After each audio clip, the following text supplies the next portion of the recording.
Your silence isn't cold. It's not petty. It's not a game. And it's definitely not you giving up. Your silence is the moment you stop bleeding on the floor and calling it love. It's the moment you finally pick yourself up and say, with your whole nervous system, I will not keep paying for your comfort with my dignity. Because for a long time you didn't just love them. You carried the relationship, you carried the emotional weight. You carried the meaning, you carried the hope, you carried the repairs after they caused the damage.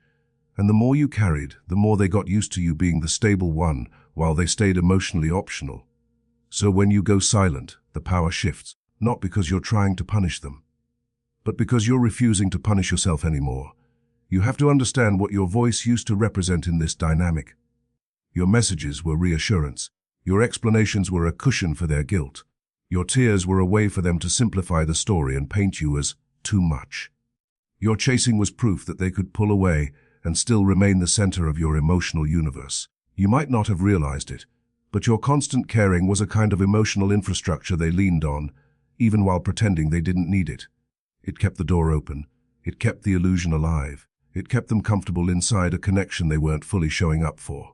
Silence removes that infrastructure, and that's why it hits differently. Because your silence is not an emotional tantrum. It is a consequence. It is your self-respect turning into action. It is your nervous system withdrawing from a pattern that trained you to tolerate uncertainty like it was romance. Your silence says, the version of me who negotiates my needs to keep you comfortable is not available anymore. That sentence alone, even if you never say it out loud, is something an avoidant pattern can feel. Your silence interrupts the cycle of emotional advantage. The old dynamic relied on your predictability. They knew you would reach out. They knew you would explain. They knew your anxiety would eventually become a message. They knew your love was patient enough to keep forgiving the same behavior under a different excuse. And as long as they had that certainty, they didn't have to look at themselves too deeply. They just had to survive your reactions. But when you go quiet for real, the story changes. Because now they can't measure their impact on you through your emotions. They can't confirm their control through your attention. They can't soothe their ego with the comfort of, they'll always be here. Your silence creates the one thing they can't charm, debate, or dismiss uncertainty about their access to you. And for someone wired to manage closeness by controlling distance, that uncertainty can feel like losing power in the only way they know how to feel safe. So yes, it's true that your silence can become a mirror.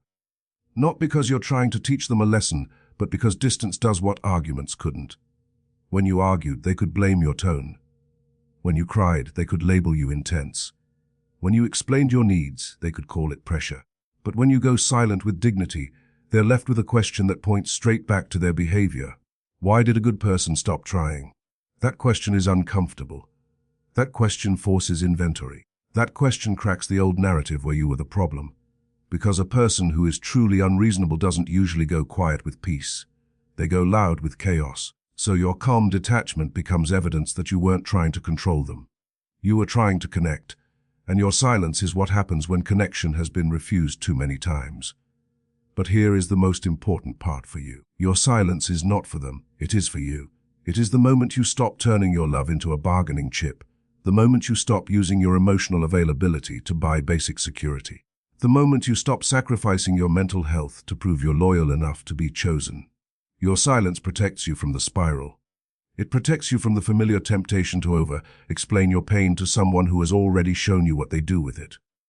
It protects you from the old identity, the one who reached out not because it was healthy, but because the anxiety of not reaching out felt unbearable. Your silence is a new identity forming, a self-respecting identity, a stable identity, a safer identity. And that's why this keynote matters so much. Because the real victory is not whether they finally notice. The real victory is that you noticed. You noticed the cost, you noticed the pattern. You noticed how often you were abandoning yourself to keep someone else comfortable. And you decided that your peace is not a gift you hand out to anyone who shows up late with soft words.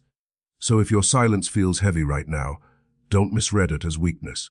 It's withdrawal from a bond that was conditioning your nervous system to accept emotional unpredictability as love. This is you choosing a future where love doesn't have to be chased to stay alive. This is you stepping into a version of yourself that doesn't need anyone to finally get it.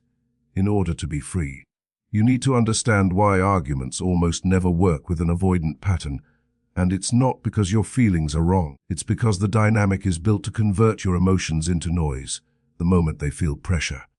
When you try to talk, your logic is clean, your pain is real, your intention is connection. But their nervous system doesn't hear repair. It hears threat. So you walk into a conversation hoping for clarity, and they walk into the same conversation preparing for escape. You're speaking from the part of you that wants to build. They're reacting from the part of them that wants to protect. And protection for avoidant wiring usually means distance. This is why you can be calm and still get dismissed. You can be gentle and still get labeled too much. You can choose the perfect words and still watch them shut down. Not because you failed to communicate, but because you're trying to get intimacy out of someone whose first instinct is to survive intimacy rather than deepen it. So your tears become drama, your questions become pressure, your boundaries become attacks. Your request for consistency becomes control. They reduce your emotional truth into a simplified headline, because if they let your truth land fully, they would have to face their part in the pain. And that is exactly what their defenses are designed to avoid. Think about the pattern you've experienced. The moment you got serious, they got vague. The moment you needed answers, they needed space. The moment you tried to name the problem, they tried to name your personality as the problem. If you raise your voice after weeks of being unheard, they focus on the raised voice, not the weeks. If you finally break down after carrying the relationship alone, they focus on the breakdown, not the loneliness that caused it. That is a classic defensive move, because if they can make your reaction the main event, they don't have to look at their avoidance as the root cause. This is why arguing keeps you trapped. It gives them something to react to instead of something to reflect on. It keeps the spotlight on your emotional expression instead of their emotional absence. It gives them an exit ramp. See, this is why I can't do this. When the real reason is that closeness requires accountability, and accountability requires maturity. Meanwhile, you walk away from every argument thinking, if I could just explain it better, they'd understand. But you're not dealing with a comprehension problem. You're dealing with a capacity problem. Your love language in conflict is communication. Theirs is avoidance. When you pursue clarity, they experience it as loss of control. When you keep trying to fix the rupture, they experience it as emotional flooding. So your effort, even though it's healthy in a secure dynamic, becomes combustible in an avoidant one. And the more you push for resolution, the more they pull back to regulate themselves. That push-pull isn't proof that you're incompatible humans. It's proof that the rules of safety inside the relationship are mismatched. Now here's the brutal part you must accept if you want your power back. When you keep arguing with an avoidant pattern, you train your own nervous system to believe that love is something you have to plead into existence. You start calling exhaustion devotion. You start calling over-explaining fighting for love. You start measuring your worth by how well you can tolerate being misunderstood. And that's the quiet theft that happens in these dynamics. You don't just lose peace, you lose your relationship with your own self-trust.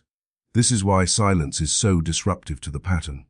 Because silence removes your emotions from the debate table. It removes the thing they were using to deflect from accountability. When you stop arguing, you stop giving them an emotional surface they can label and dismiss.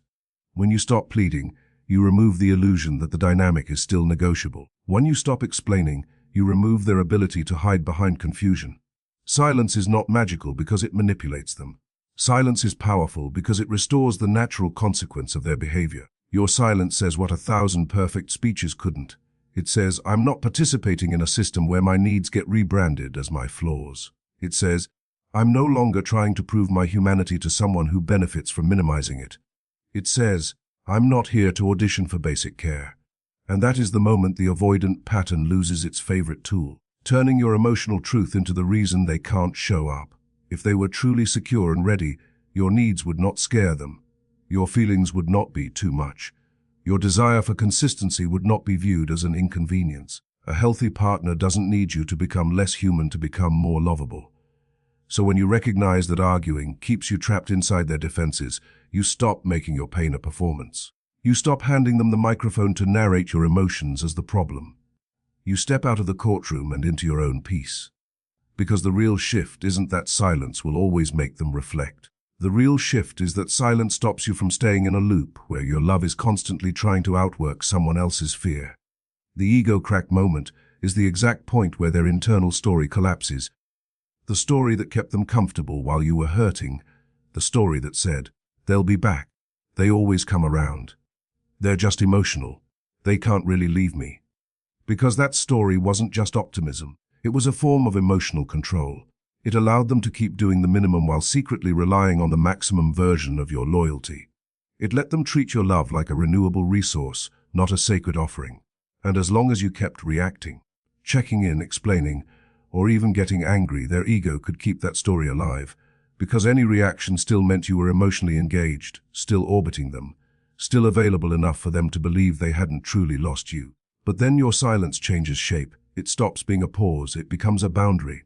It stops being hurt, it becomes self-respect. And that's when the ego starts to wobble. Because the avoidant pattern is used to regulating fear by controlling distance. They pull away and expect the world to stay frozen at the point where they left it. Your old availability made that fantasy feel safe. Your old softness made that fantasy feel justified. Your old patience made that fantasy feel permanent. So when you stay silent long enough for them to feel the difference, not just logically, but emotionally, their brain starts running into a threat it can't explain away with the usual labels. You're not begging. You're not pleading. You're not sending the long message that gives them a debate target. You're quiet with dignity, and dignity is terrifying to someone who has been depending on your predictability. This is where the crack begins. At first they try denial. The ego says, relax, they're just upset. Then they try delay. They need time, they'll cool off. Then they try superiority. They're being dramatic. I'm fine without this. But the longer your silence stays consistent, the weaker those defenses become. Because your silence has a clean message that doesn't require your words. I am no longer participating in what hurts me. And their ego can't fight that with a clever argument. They start checking the usual signs of control. Do you still view their stories? Do you still like a post? Do you still respond to mutual friends? Do you still hover around the edges? And when those signs are missing, the ego's comfort starts to unravel. This is when the internal maybe turns into a quiet, oh, they're serious. Oh, they're not reacting. Oh, I might have pushed too far. That is the ego crack moment, because it forces the avoidant to confront a reality they could avoid when you were still emotionally present, the reality that you were not an infinite supply of forgiveness, the reality that your love had limits, the reality that your self-worth eventually answered back. You don't need to announce that you're choosing yourself.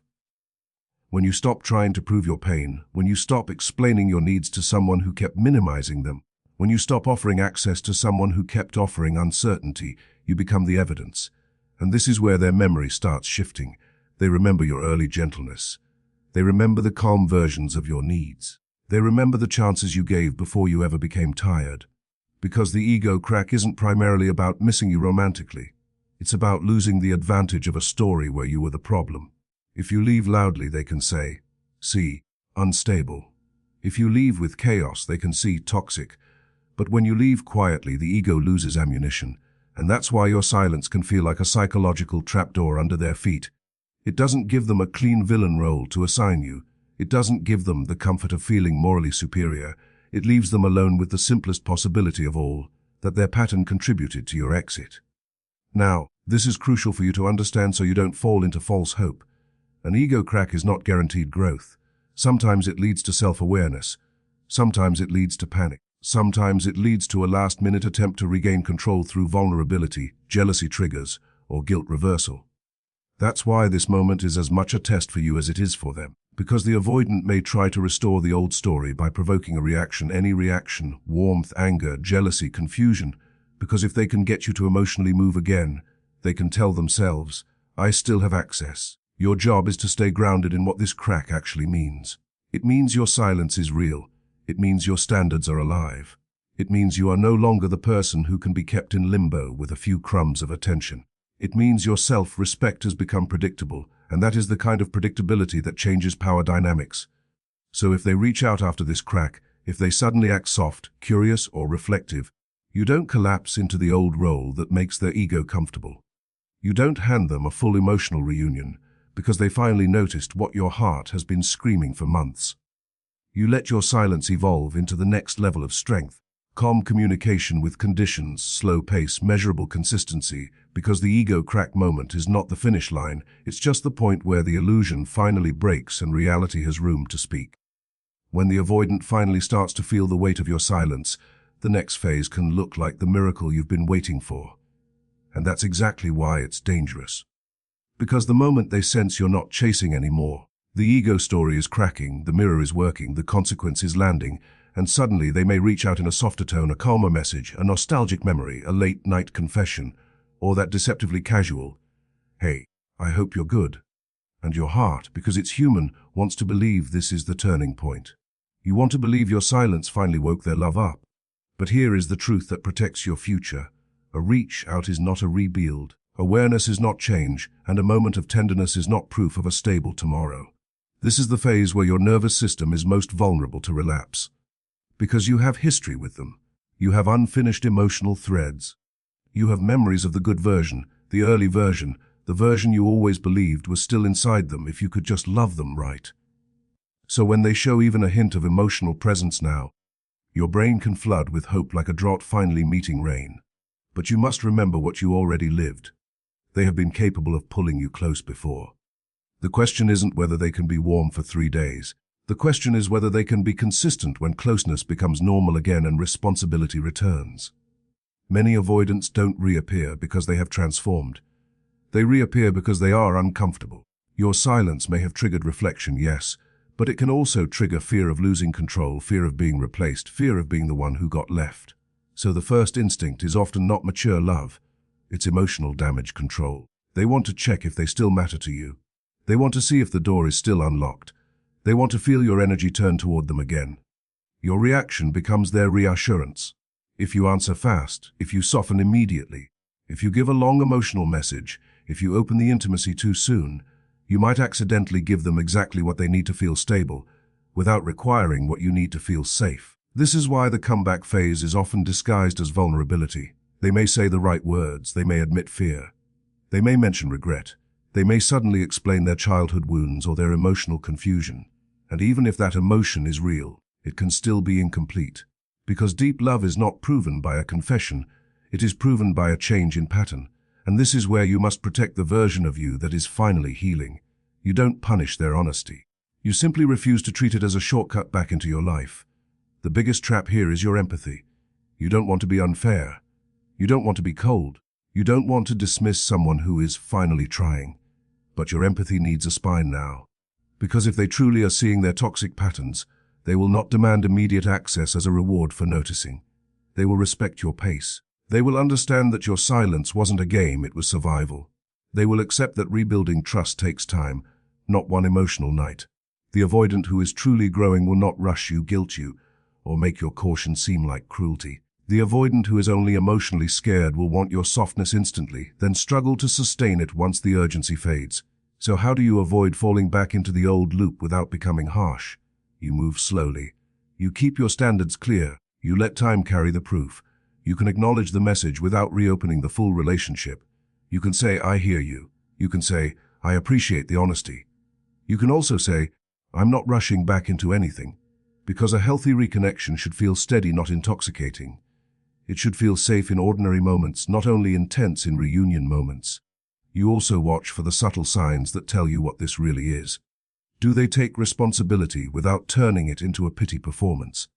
Do they name the behavior they're changing, not just the feelings they're having? Do they show up consistently after the first warm message? Do they handle a boundary without defensiveness? Do they lean into clarity, or do they try to pull you back into ambiguity? Let's just talk and see. Why are you making this serious? Can't we just be chill? Because the old cycle always tries to rebuild itself through vagueness. Your new standards interrupt that. This phase is where you remember your new truth. Your silence was never about making them return. Your silence was about making you real to yourself again. So if they reach out, you don't abandon that progress. You don't collapse into the old version that over-explains, over-gives, and over-hopes. You become the calm evaluator of your own life. You let their actions earn new access in small, measurable steps. Because the difference between awareness and change is repetition. Awareness is a moment, change is a lifestyle. And your heart deserves a lifestyle, not a temporary awakening that disappears the moment you relax your guard. The real victory in this story is not the moment an avoidant finally gets it. The real victory is the moment you stop needing them to get it in order to be okay. That single shift changes your life. Because for a long time your heart was waiting on a verdict only they could deliver, an apology that would validate your pain, a return that would prove you weren't foolish for loving so deeply. And that waiting trained your nervous system to live in suspense, to measure your worth by their attention, to treat crumbs of effort like prophecy. Your silence, when it becomes real, breaks that addiction to external confirmation. It says, I don't need your understanding to protect myself anymore. This is why your silence can feel like grief and freedom at the same time. You're not just going quiet on a person, you're going quiet on an identity, the identity that over-explains, that keeps the peace by swallowing pain, that stays understanding, even when the cost is self-erasure. When you stop chasing, you may feel empty at first because you removed the ritual that used to give your anxiety a job. But that emptiness is not failure. It is space, and space is where self-respect finally has room to grow. The most important truth you can hold is this: your silence is not a spell. It is a boundary. If you use silence to manipulate, you are still trapped in the same system where your value depends on their reaction.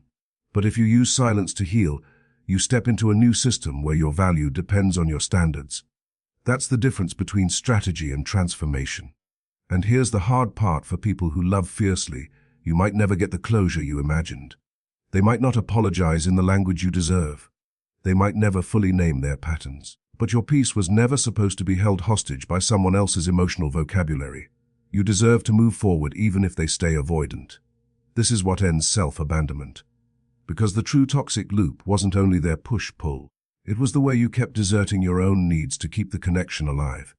You called it patience, you called it loyalty. But deep down you knew you were negotiating with your own dignity. Your silence is your refusal to keep negotiating. It is your declaration that love without safety is not love you can live inside anymore.